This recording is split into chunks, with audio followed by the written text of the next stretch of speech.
तो चलिए फ्रेंड्स, करते स्टार्ट आज की अपनी इस क्लास को। और आज की अपनी इस क्लास में हम बात करेंगे एलएम मॉडल के बारे में कि एलएम मॉडल है क्या।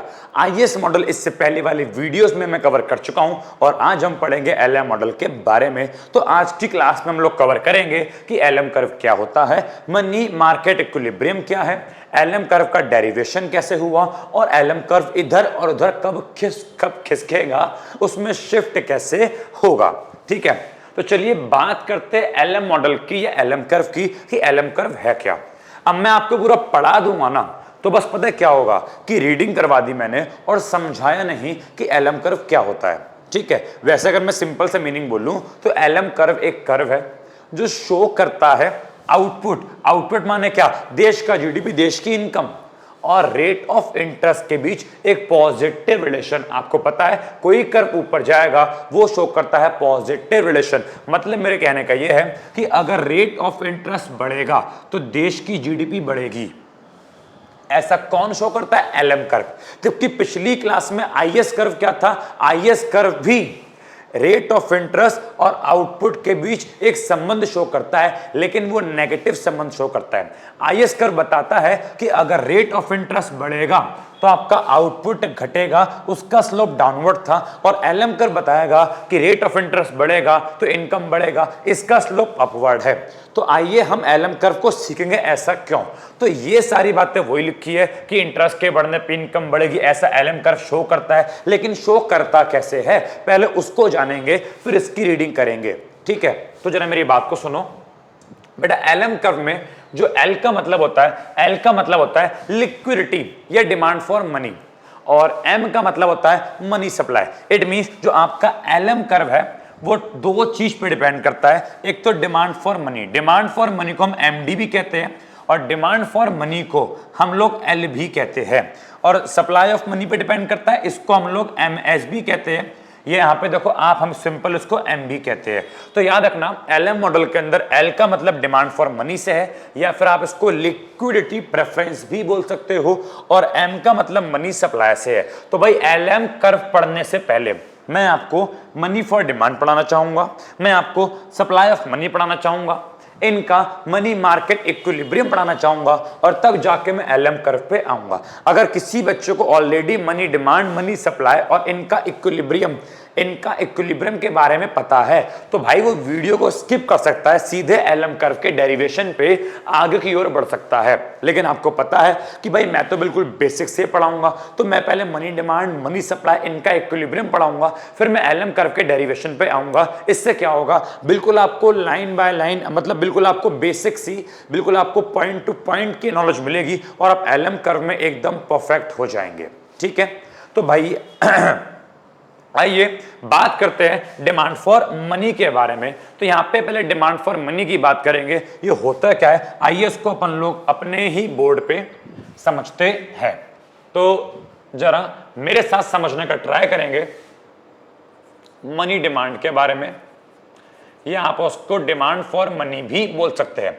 बेटा मनी डिमांड का मतलब है कि cash held by public, cash held by public, कि जनता ने अपने पास कितना पैसा जोड़ रखा है, कितना पैसा अपने पास कैश के रूप में रखा है, उसको बोलते हैं मनी डिमांड। देखो मान लो मेरे पास कुछ पैसा है जिसमें से कि मैंने कुछ अमाउंट रखा है बैंक में और कुछ रखा है मैंने अपने पास। तो जो पैसा मैंने अपने पास रखा है, जो पैसा मैंने अपने पास कैश के रूप में रखा है, उसी को बच्चे बोलते हैं मनी डिमांड। तो मनी डिमांड का मतलब है आपने अपने पास कितना पैसा रखा। जो पैसा आपके बैंक में जमा है वो मनी डिमांड नहीं है, लेकिन जो पैसा आपके जेब में, आपके पॉकेट में, आपके पर्स में, आपके घर में रखा हुआ है आपके अपने यूज के लिए, उसको हम लोग क्या बोलते हैं कि उसको हम लोग बोलते हैं मनी डिमांड। अब जरा सुनो, हम कितना पैसा अपने पास रखेंगे, बेटा ये चीज जो है दो चीज पर, दो फैक्टर पे डिपेंड करता है। मतलब मनी डिमांड के दो फैक्टर है कि हम कितना पैसा अपने पास रखेंगे, ये दो चीज पे डिपेंड करता है। सबसे पहला है बच्चों आपका रेट ऑफ इंटरेस्ट। सबसे पहला आपका क्या है भाई साहब, rate of interest. Rate of interest का मतलब है कि मार्केट में रेट ऑफ इंटरेस्ट कितना है, मतलब मार्केट में बैंक से आपको कितना ब्याज मिल रहा है, कि अगर आप अपने पैसों को बैंक में जमा करेंगे तो कितना ब्याज आपको मिलेगा, उसको बोलते रेट ऑफ इंटरेस्ट। और दूसरा बच्चों होता है इनकम, कि आपकी इनकम कितनी है, आपकी इनकम कितनी है, उससे भी मनी डिमांड पर प्रभाव पड़ेगा। तो आइए बच्चों पहले बात करते हैं किसकी, पहले अपन लोग बात करते हैं रेट ऑफ इंटरेस्ट की। तो इसको डायग्रामेटिकली समझते हैं या उससे पहले थ्योरेटिकली समझ लो। रेट ऑफ इंटरेस्ट का सिंपल सा मतलब है, रेट ऑफ इंटरेस्ट को शो करेगा मान लो आई से। अगर रेट ऑफ इंटरेस्ट बढ़ेगा तो याद रखना बच्चों मनी डिमांड घटेगी। ये एक मिनट मुझे कुछ परेशान कर रहा है, हट, अरे जा भाई, हाँ जी सॉरी, हाँ जी। तो मैं ये कह रहा था अगर आपका रेट ऑफ इंटरेस्ट बढ़ेगा तो मनी डिमांड घटेगी। मनी डिमांड के घटने का मतलब पता है क्या है, आप अपने पास पैसा कम रखोगे, क्योंकि देखो रेट ऑफ इंटरेस्ट बढ़ेगा मतलब अब बैंक वाला आपको ज्यादा इंटरेस्ट प्रोवाइड कर रहा है आपके सेविंग पे। हम अपने पैसे को बैंक में जमा करवाते हैं और पैसे को बैंक में जमा करवाने पे हमें उस पर इंटरेस्ट मिलता है। हमारा सेविंग अकाउंट है, आपने जमा करवाया, आपको उस पर मिला इंटरेस्ट। अब अगर इंटरेस्ट ज्यादा मिलेगा, अगर आपको सेविंग अकाउंट पे 6% के स्थान पे 7%, 8%, 10% इंटरेस्ट ज्यादा मिलेगा, नॉर्मली भी आपको 2-2.5% मिलता है, लेकिन अगर वो इंटरेस्ट रेट बढ़ जाए तो आप अपने पैसों को अपने पास कैश में नहीं रखोगे, आप मनी डिमांड कम कर दोगे, अपने पास पैसा कम रखोगे, आप अपने पैसों को बैंक में जाके जमा करवा दोगे कि भाई सब सही है भाई बैंक में रखो, पैसा मिल रहा है, इंटरेस्ट मिल रहा है, मजा आ रहा है। लेकिन अगर रेट ऑफ इंटरेस्ट अगर कम हो जाएगा, अगर आपका जो है बच्चों रेट ऑफ इंटरेस्ट कम हो जाएगा तो आप मनी डिमांड को बढ़ा दोगे, कि अगर आपको बैंक में पैसा कम मिलेगा तो आप बोलोगे बैंक में पैसा मिलता तो है ही नहीं, क्या करेंगे बैंक में रखे, इससे अच्छा इसको अपने पास रख लो। तो लोग क्या करते हैं, जब बैंक में अपने पास रख लें कहीं और लगा देंगे, ठीक है, लेकिन बैंक में रखने से इतना मजा नहीं आ रहा, अपने पास रखूंगा तो क्या पता इससे मैं कहीं और इन्वेस्ट वगैरह कर दूं, इससे मैं कहीं और लगा दूं, क्या पता वहां से ज्यादा इनकम आ जाए। तो अगर इंटरेस्ट रेट कम होगा, इट मींस क्या, अगर आपको बैंक से इंटरेस्ट कम मिलेगा तो हम अपने पास कैश रखेंगे ज्यादा, हम बैंक में जमा नहीं करवाएंगे। और अगर बैंक में इंटरेस्ट ज्यादा मिलेगा, अपने पास कैश रखेंगे कम, इट मींस बोले तो कि हम अपने पास कैश कम रखेंगे, अपने पास पैसा कम रखेंगे, बैंक में जमा करवाएंगे ज्यादा। तो आपका जो मनी डिमांड है, तो मनी डिमांड पे सबसे पहला प्रभाव आपका रेट ऑफ इंटरेस्ट का पड़ता है। और अगर मैं इसके लिए फिर एक डायग्राम बना के आपको शो करूं, सॉरी, अगर मैं इस चीज को एक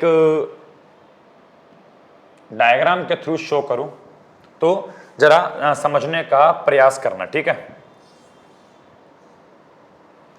ओके, तो जरा देखेंगे मेरे साथ।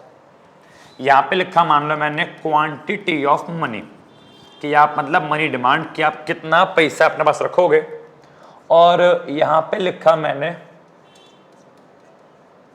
Rate of interest. अब जरा मेरी बात को सुनो, मान लो अगर आपका रेट ऑफ इंटरेस्ट अगर आपका OR1 है, तो मान लो मैंने बोला आप OQ1, आप इतना पैसा अपने पास इस समय होल्ड करते हो, कि अगर आपका रेट ऑफ इंटरेस्ट OR1 है तो आप OQ1 के बराबर अपने पास पैसा होल्ड करते हो। यह आपका पहला पॉइंट आ गया। अब मान लो मार्केट में रेट ऑफ इंटरेस्ट कम हो गया, OR1 से घट के OR2 हो गया। रेट ऑफ इंटरेस्ट कम होने का मतलब यह है कि ये बैंक से पैसा कम मिल रहा है, तो आप क्या छोड़ोगे, यार बैंक से तो पैसा कम मिलता है, यार क्या करेंगे बैंक में रखे, एक काम करो बैंक से बाहर निकाल लो, इसे कहीं और यूज कर लेंगे। तो आप क्या करेगा, बैंक से पैसा बाहर निकाल लेंगे, अब आपके पास पैसा हो जाएगा ज्यादा। तो इट मींस क्या, आपकी मनी की डिमांड बढ़ गई। जब पहले रेट ऑफ इंटरेस्ट ज्यादा थी तो आपके पास कैश कम था, लेकिन रेट ऑफ इंटरेस्ट कम हो गई, अब आपको बैंक से पैसा कम मिलेगा तो आप उसको अपने पास रखेंगे, आपका कैश हो जाएगा ज्यादा। इट मींस R2 पर आप Q2 लेवल की डिमांड करेंगे, और ये पॉइंट आ गया। और फिर जब आप इन दोनों पॉइंट्स को मिलाएंगे और इन दोनों पॉइंट्स को मिला के जो कर्व बना, बड़ा इसी को बोला जाएगा MD कर्व, बड़ा इसी को बोला जाएगा मनी डिमांड कर्व। तो मनी डिमांड कर्व कुछ इस प्रकार का बनता है। जो आपका मनी डिमांड कर्व होता है वो कुछ इस तरह का बनता है, जो कि आपको आगे पूरे चैप्टर में काम आएगा, ठीक है। तो रेट ऑफ इंटरेस्ट का मनी डिमांड के साथ आपको संबंध क्लियर है। अब इनकम के साथ क्या संबंध है तो ये मैं खैर आपको आगे भी पढ़ाऊंगा। अभी बस ये समझ लो, आपको इतना पता होना चाहिए कि अगर हमारी इनकम बढ़ेगी तो हम मनी डिमांड करेंगे ज्यादा। ऑब्वियस सी बात है। इसका डायग्रामेटिकली क्या होगा वो मैं आपको आगे बताऊंगा। बस अभी देखो, अभी आपको मेन ये वाला समझना था, ठीक है। इसका आपको अभी आगे बताऊंगा, बस इतना जान लो, अगर हमारी इनकम ज्यादा होगी, हम ज्यादा पैसा कमाएंगे तो अपने पास कैश रखेंगे ज्यादा, कि हमको जरूरत है ही नहीं बैंक में रखने की, हमको सेविंग की नीड है ही नहीं। हमारी इनकम ज्यादा, अपने पास खर्चे के लिए कैश रखेंगे ज्यादा। हमारी इनकम कम तो भाई साहब हम अपने पास खर्चे के लिए कैश रखेंगे कम, हम अपने पैसों को बैंक में जमा करवाएंगे, सेविंग करेंगे, यार वैसे ही कम कमाता हूं अपने पास रखूंगा, खर्च हो जाएगा, यार बैंक में जमा करवा देता हूं। तो अगर हमारी इनकम कम तो अपने पास कैश रखेंगे कम, हमारी इनकम ज्यादा अपने पास कैश रखेंगे ज्यादा। इट मीन्स यहां पे एक संबंध होता है पॉजिटिव। तो मनी डिमांड का रेट ऑफ इंटरेस्ट के साथ संबंध होता है नेगेटिव, लेकिन मनी डिमांड का इनकम के साथ संबंध होता है पॉजिटिव। अब इसका मैं क्या करूंगा इसको आपको भी आगे मैं बताऊंगा, ठीक है। चलिए, तो ये था आपका मनी डिमांड के बारे में, और ये वाला डायग्राम आपका बहुत ही ज्यादा इंपॉर्टेंट है। तो होपफुली मनी डिमांड तो आपको क्लियर हो चुका होगा। चलिए, तो वीडियो पॉज करके आप इस डायग्राम को बना सकते हैं, ठीक है। चलिए, अब जरा देखिए, तो मनी डिमांड के बारे में जो भी बात मैंने बोली वही सारी बात यहां पे लिखी हुई है। यहां पे डायग्राम बना हुआ है ऐसे डाउनवर्ड स्लोपिंग सा, वही बोल रहा है कि जो आपका मनी डिमांड है, जो आपका मनी डिमांड है वो दो चीज पे डिपेंड करता है। एक आपका रेट ऑफ इंटरेस्ट कितना है और एक आपकी इनकम कितनी है, ठीक है। तो ये तो मैंने आपको पढ़ा दिया, आप वीडियो पॉज करके इसको समझ सकते हैं कि रेट ऑफ इंटरेस्ट वाले केस में क्या होता है। एक इनवर्स संबंध होता है कि अगर रेट ऑफ इंटरेस्ट ज्यादा होगा तो लोग अपने पास कैश कम रखेंगे, लोग मनी की डिमांड कम करेंगे, ठीक है, लोग मनी की डिमांड कम करेंगे। और फिर वाइस वर्सा, इसका उल्टा कर दो। बात करें इनकम की तो डिमांड फॉर जो मनी होती है उसका इनकम के साथ एक संबंध होता है पॉजिटिव। कहने का मतलब यह है कि demand for real money increase, मतलब मनी की डिमांड इंक्रीज बढ़ेगी अगर इंसान की इनकम बढ़ेगी, और वाइस वर्सा, इंसान की इनकम कम तो मनी की डिमांड कम, ठीक है। चलिए, अब भाई साहब बात करेंगे मनी सप्लाई के बारे में। मनी डिमांड आपने पढ़ लिया, अब भाई साहब बात करेंगे मनी सप्लाई के बारे में। तो सुनो, ISLM थ्योरी में हमने ऐसा एज्यूम कर रखा है कि जो हमारी मनी सप्लाई है, अब मनी सप्लाई का मतलब होता है देश में मौजूद पैसा, कि देश में कितना पैसा मौजूद है। तो ISLM थ्योरी में हमने ऐसा एज्यूम कर रखा है जो हमारी मनी सप्लाई है वो कांस्टेंट है। कांस्टेंट होने का मतलब यह है कि हमारे देश में जो पैसा प्रिंट हो रखा है, जो पैसा मौजूद है वो कांस्टेंट है, ना तो पैसा बढ़ रहा है ना तो पैसा घट रहा है। देश में अगर RBI ने मान लो 1000 करोड़ छाप दिए तो उतना ही अवेलेबल है, ना तो वो बढ़ेंगे ना तो वो घटेंगे। तो यहाँ पे हम क्या मान रहे हैं कि जो हमारे देश में मौजूद पैसा है, जो हमारी मनी सप्लाई है वो कांस्टेंट है, ठीक है। तो अगर मैं डायग्रामेटिकली बात करूं,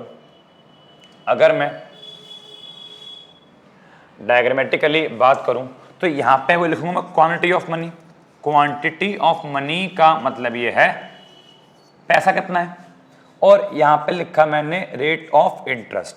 तो जो मेरा मनी सप्लाई वाला कर्व है वो कुछ इस प्रकार का बनेगा। वो आपका बच्चों बनेगा पैरेलल टू वाई एक्सिस। इसका मतलब ये है कि आपका रेट ऑफ इंटरेस्ट चाहे बढ़े चाहे घटे, मतलब देखो रेट ऑफ इंटरेस्ट आपका चाहे OR हो तब भी आपकी मनी सप्लाई सेम रहेगी, मान लो OQ। रेट ऑफ इंटरेस्ट बढ़ के OR1 हो जाए तब भी आपकी सेम रहेगी OQ। रेट ऑफ इंटरेस्ट चाहे घट के OR2 तब भी आपकी मनी सप्लाई सेम रहेगी OQ। मतलब मनी सप्लाई का लेवल सेम रहेगा चाहे आपका रेट ऑफ इंटरेस्ट बढ़े चाहे आपका रेट ऑफ इंटरेस्ट घटे, क्योंकि आरबीआई को कोई मतलब नहीं रेट ऑफ इंटरेस्ट से। आरबीआई को मतलब नहीं है, आरबीआई को मतलब नहीं है कि देश में रेट ऑफ इंटरेस्ट बढ़ रहा है या देश में रेट ऑफ इंटरेस्ट घट रहा है। उसने बोल दिया कि भाई साहब जो नोट मैंने छाप दिए वो छाप दिए, अब आप इसको ज्यादा पे आप चाहो कस्टमर को ज्यादा इंटरेस्ट दो, आप चाहे कस्टमर को कम इंटरेस्ट दो, हमको उससे मतलब नहीं है। तो याद रखना, मनी सप्लाई का रेट ऑफ इंटरेस्ट से कोई भी संबंध नहीं होता, इसलिए मनी सप्लाई कांस्टेंट रहेगा और आपका बच्चों बनेगा पैरेलल टू वाई एक्सिस। अच्छा, अगर थोड़ी और डिटेल में बात करूं तो जब मैं मनी सप्लाई की बात करता हूं तो मैं बात करता हूं रियल मनी सप्लाई की। अब ये तो आप इन्फ्लेशन के अंदर पढ़ चुके होंगे कि एक चीज होती है रियल, एक होती है नॉमिनल। तो रियल मनी सप्लाई का मतलब होता है नॉमिनल मनी सप्लाई। अगर मैं नॉमिनल मनी सप्लाई को डिवाइड कर दूं किससे, प्राइस लेवल से, तो उसको बोलते हैं रियल मनी सप्लाई।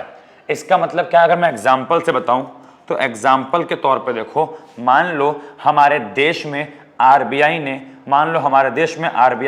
1000 करोड़ रुपए छापे, लेकिन देश में प्राइस का लेवल 2 हो गया। 2 का मतलब क्या है, जो वस्तु 1 रुपए की थी वो वस्तु 2 रुपए की हो गई, मतलब प्राइस डबल हो गए, प्राइस महंगे हो गए। मैंने पहले भी बताया था कि प्राइस लेवल का मतलब अगर 2 लिखा है, अगर प्राइस लेवल 2 लिखा है तो उस 2 का मतलब यह है जो वस्तु 1 रुपए की थी वो वस्तु 2 रुपए की हो गई। तो उसका मतलब यह है 1000 करोड़ रुपए देश में थे, लेकिन क्योंकि महंगाई बढ़ गई, जो वस्तु 1 रुपए की थी वो 2 रुपए की हो गई। तो जो दिख रहा है आपको मार्केट में 1000 करोड़ रुपए है, उनकी अब वैल्यू 1000 करोड़ नहीं है, उस अमाउंट की वैल्यू केवल और केवल 500 करोड़ बची, क्योंकि महंगाई डबल हो गई। तो आपके पास जो पैसा था उसकी वैल्यू केवल आधी बची। तो 1000 करोड़ के तो नोट है, 1000 करोड़ के तो नोट है, लेकिन उन नोट की असली वैल्यू कितनी है, 500 करोड़। तो इसको बोलते हैं रियल मनी सप्लाई।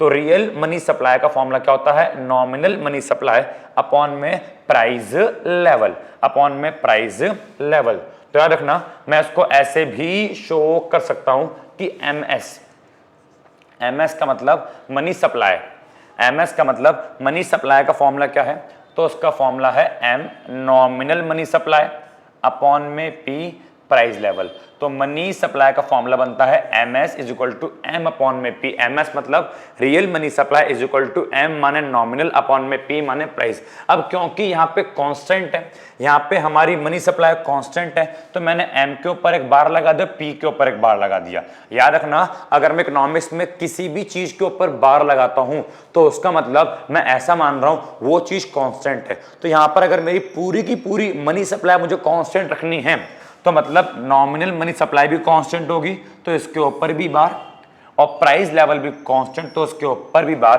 तो उसको मैं कुछ इस प्रकार शो करूंगा, एम बार अपॉन में पी बार। एम का मतलब क्या है कि नॉमिनल मनी सप्लाई भी कांस्टेंट है, प्राइस लेवल भी कांस्टेंट है, तो आपकी पूरी की पूरी मनी सप्लाई को कांस्टेंट माना जाएगा। और डायग्रामेटिकली बस इतना ध्यान रखो कि मनी सप्लाई कर्व जो है बेटा वाई एक्सिस की ओर पैरेलल बनता है। होपफुली मनी सप्लाई का कॉन्सेप्ट और उसका डायग्राम आपको समझ में आ गया होगा। मनी सप्लाई का मतलब है देश में कितना पैसा इस समय मौजूद है, ठीक है। तो एक बार आप यहां पे पढ़ेंगे तो क्या लिखा है, ये थ्योरी एज्यूम करती है, मतलब आईएसएलएम थ्योरी में आपको एज्यूम करना पड़ेगा जो मनी सप्लाई है वो कांस्टेंट है, ठीक है। मनी सप्लाई जो है रेट ऑफ इंटरेस्ट से इंडिपेंडेंट है, मतलब रेट ऑफ इंटरेस्ट से कोई फर्क नहीं पड़ेगा, क्योंकि मनी सप्लाई को सेंट्रल बैंक द्वारा कंट्रोल किया जा रहा है। और हम ऐसा मान रहे हैं कि सेंट्रल बैंक को फर्क नहीं पड़ता हम कस्टमर को इंटरेस्ट ज्यादा दे या इंटरेस्ट कम दे, सेंट्रल बैंक को फर्क नहीं पड़ने वाला, वो तो अपनी मनी सप्लाई को फिक्स रखेगा।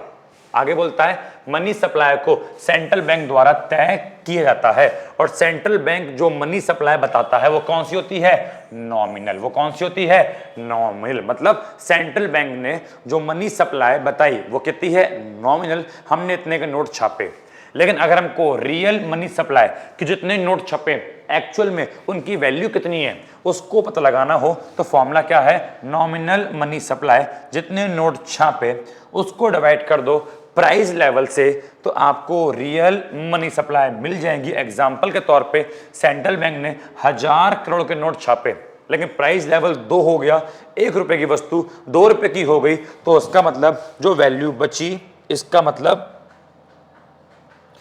मतलब जो वैल्यू बची उस नोट की केवल 500 करोड़ बची, जो कि मेरा क्या है, रियल मनी सप्लाई। तो मनी डिमांड भी हो गया, मनी सप्लाई भी हो गया। आइए अब बच्चों बात करेंगे मनी मार्केट इक्विलिब्रियम की, कि मनी मार्केट का इक्विलिब्रियम कैसे आएगा। ठीक है, तो जरा समझो बेटा। अब हम बात करते हैं अपने मनी मार्केट इक्विलिब्रियम की, उसके बाद हम बात करेंगे आगे। तो अब जरा देखो, मनी मार्केट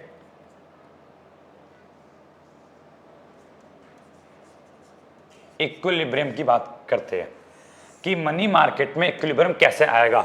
तो भाई बहुत सिंपल सी बात है, जब money demand MD is equal to होगा मनी सप्लाई एमएसके, मतलब जितने देश में मनी छपा उतनी ही देश में डिमांड हुई, जितना देश में नोट छपा देश में डिमांड भी उतनी है। इसका मतलब यह है ना तो नोट एक्स्ट्रा छपे ना तो नोट कम पड़े।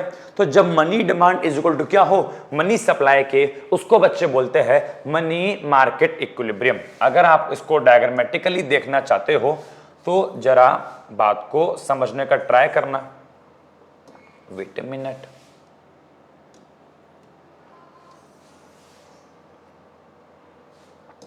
तो अगर आपको, तो यहां पे लिखा मान लो मैंने क्वांटिटी ऑफ मनी, मतलब कि मनी की कितनी मात्रा डिमांड और सप्लाई हो रही है, और यहां पे लिखा मैंने क्या, rate of interest, rate of interest. अब आपको पता है जो आपका मनी डिमांड कर्व है वो बनता है ऐसे नीचे की ओर, एमडी मनी डिमांड कर्व, और जो आपका मनी सप्लाई कर्व है, जो आपका मनी सप्लाई कर्व है वो आपका जाता है कांस्टेंट एमएस। तो ये आपका मनी सप्लाई है, ये आपकी मनी डिमांड है, और जहां पर दोनों ने कट किया ये आपका इक्विलिब्रियम है। और यहां पे जो आपकी रेट है मान लो OR, और यहां मान लो आपने बोल दिया OQ। तो यहां पे जो आपकी रेट है, रेट कितनी है, OR का मतलब कि ये OR कौन सी, ये है इक्विलिब्रियम रेट ऑफ इंटरेस्ट, कि इक्विलिब्रियम में आने के लिए इतना रेट ऑफ इंटरेस्ट चलेगा। और ये है आपका OQ, इसका मतलब इतनी ही मनी की डिमांड हो रही है और इतनी ही मनी की सप्लाई हो रही है। इस इक्विलिब्रियम का मतलब क्या है, इस इक्विलिब्रियम का मतलब है MD is equal to MS, कि जहां पे दोनों ने कट किया, यहां पे जितनी मनी की डिमांड है उतनी ही मनी की सप्लाई है। यह है आपका इक्विलिब्रियम रेट ऑफ इंटरेस्ट, और यह है आपकी मात्रा, कि कितनी मात्रा आपको चाहिए। ठीक है, आप इस Q के स्थान पे आप इसको ऐसे भी बोल सकते हैं कि मनी सप्लाई को हम लिखते कैसे, भूल गए, मनी सप्लाई लिखते हैं M बार अपॉन में P बार। ठीक है, तो आप इसको आप Q के स्थान पे ऐसे M bar divide by P बार भी लिख सकते हैं, बिकॉज ये मनी सप्लाई वाला आपका पॉइंट है, कर्व है। बताओ आपको इतनी बात समझ में आ गई। तो ये है आपका मनी मार्केट इक्विलिब्रियम, और मनी मार्केट इक्विलिब्रियम पे हर एक पॉइंट पे जहां जहां इक्विलिब्रियम होगा, जहां जहां इक्विलिब्रियम होगा वहां वहां money demand is equal to money supply होगा। बताइए कि आपको मनी मार्केट इक्विलिब्रियम क्लियर है? जल्दी से आप चाहो तो उसको नोट कर सकते हो।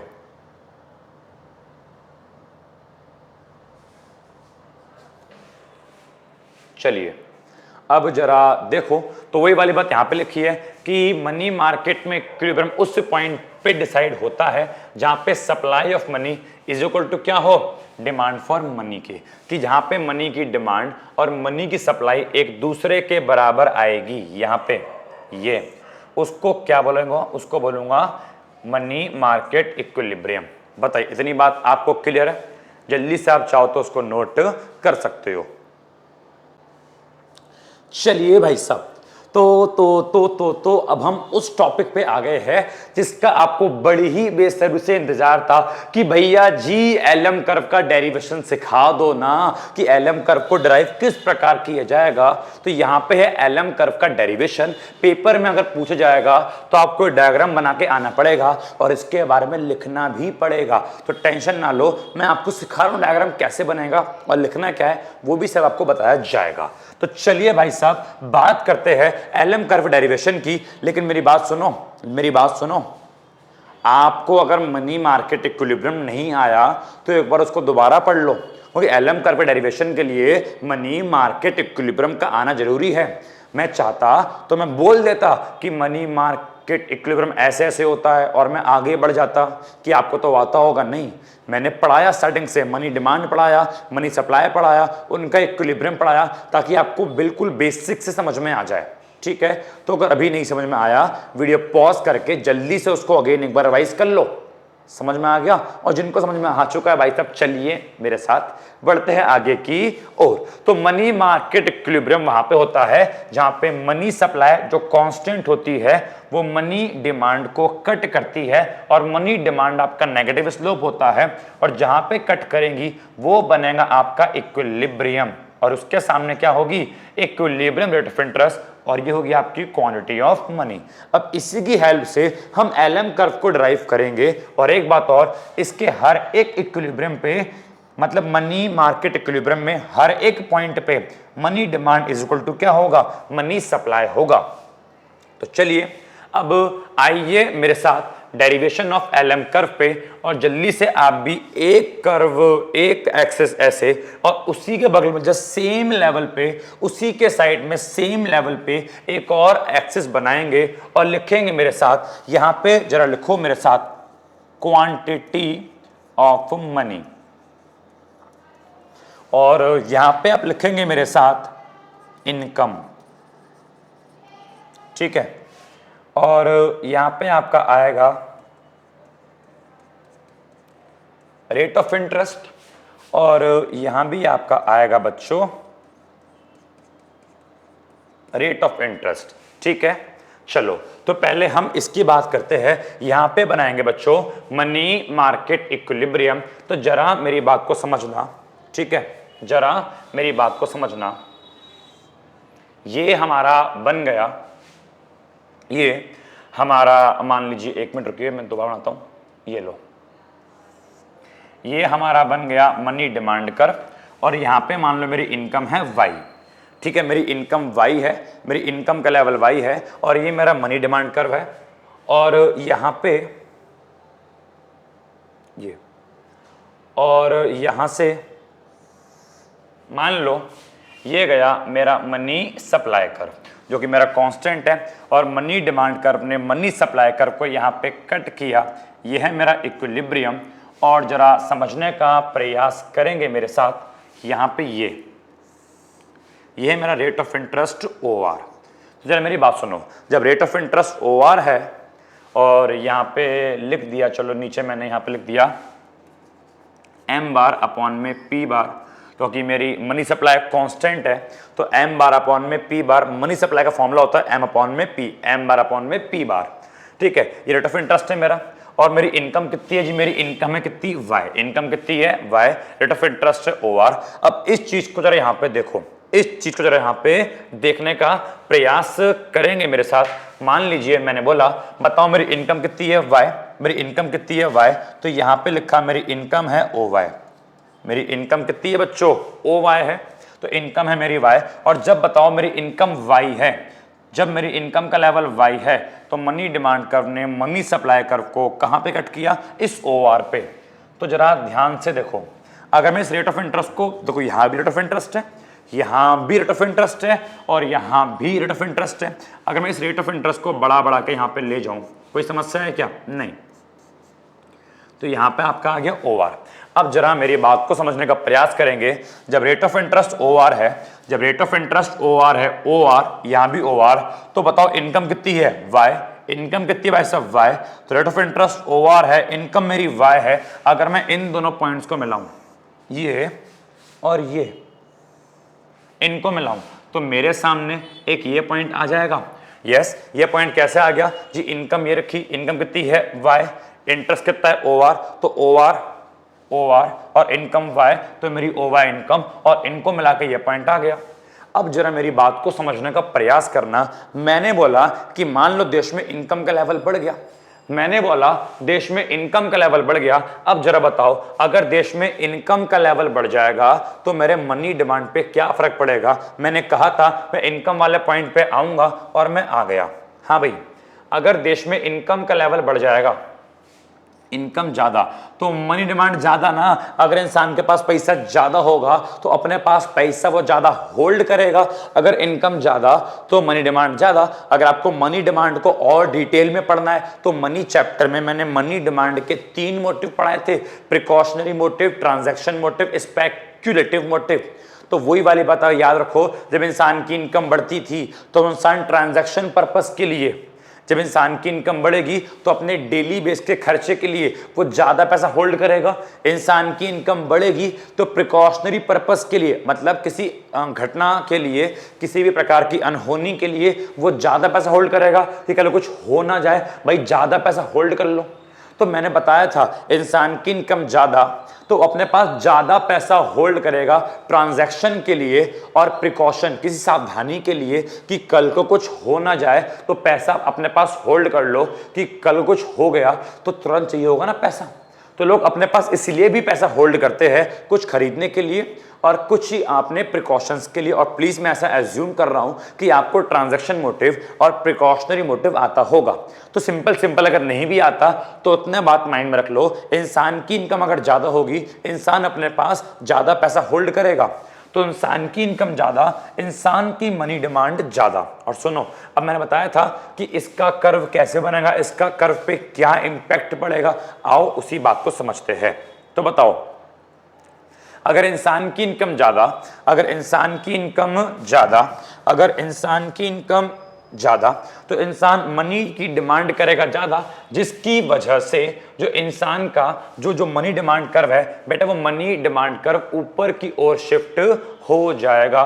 तो मनी डिमांड कर्व जो मेरा है बच्चों, जो मेरा मनी डिमांड कर्व है वो ऊपर शिफ्ट क्यों हो गया? क्योंकि मेरी इनकम बढ़ के बेटा क्या हो गई? y1। मैं ऐसा एज्यूम कर रहा हूं कि मान लो मेरी इनकम बढ़ गई, मेरी इनकम पहले y थी, अब बेटा बढ़ के y1 हो गई। मेरी इनकम पहले क्या थी जी? y थी, अब बढ़ के y1। तो लो, इनकम मेरी पहले OY थी, अब बेटा कितनी होगी बढ़ के? मान लो बढ़ के हो गई OY1।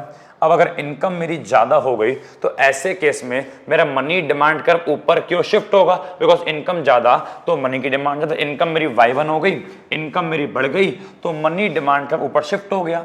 अब जरा मेरी बात को देखो, जब मनी डिमांड कर्व ऊपर शिफ्ट हो गया तो उसने यहाँ पे कट किया और ये बन गया नया इक्विलिब्रियम E1। अब आप यहाँ पे देखोगे तो रेट ऑफ इंटरेस्ट इस इक्विलिब्रियम पे चेक करो, रेट ऑफ इंटरेस्ट घटा बढ़ा जी? बढ़ गया, OR से बढ़ के OR1 हो गया। तो जैसे ही मेरी इनकम बढ़ी, मेरा रेट ऑफ इंटरेस्ट भी बढ़ गया और रेट ऑफ इंटरेस्ट OR1 हो गया। और इसी रेट ऑफ इंटरेस्ट को मैं यहां लेके जाऊंगा, यहां लेके जाऊंगा तो यू कैन सी दैट यहां पे मेरा क्या आ गया? OR1 आ गया। अब खुद देखो, अब रेट ऑफ इंटरेस्ट OR1 और मेरी इनकम OY1, अब मैं इन दोनों पॉइंट को मिलाऊंगा तो मेरे सामने एक ये पॉइंट आएगा। लो जी लो, एक पॉइंट और आ गया, एक पॉइंट और आ गया। होपफुली आपको समझ में आ रहा होगा। अब मैंने ऐसा माना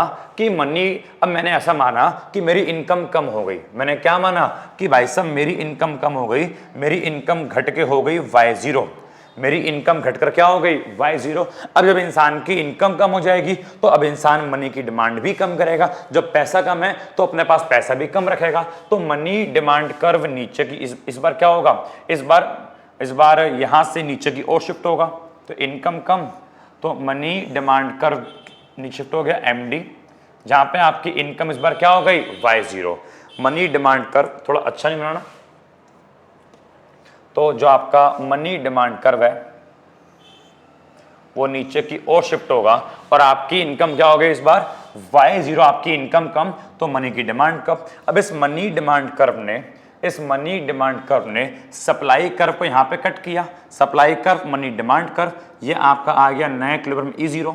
एंड यहां पे आप नोटिस करेंगे जो आपका रेट ऑफ इंटरेस्ट है इस बार वो घट गया, घट के हो गया R0, तो आपकी इनकम कम, और इनकम जैसे ही कम हुई मनी डिमांड कम और आपका रेट ऑफ इंटरेस्ट भी घट गया, और घट के कितना हो गया आपका R0। अब इसी को मैं अगर आगे लेके जाऊंगा तो ये क्या बन गया आपका R0। अब रेट ऑफ इंटरेस्ट भी कम, मनी डिमांड भी कम, ये लो ये दोनों पॉइंट, ये वाला पॉइंट भी आपका आ गया। अब आपके सामने 3 पॉइंट आ गए।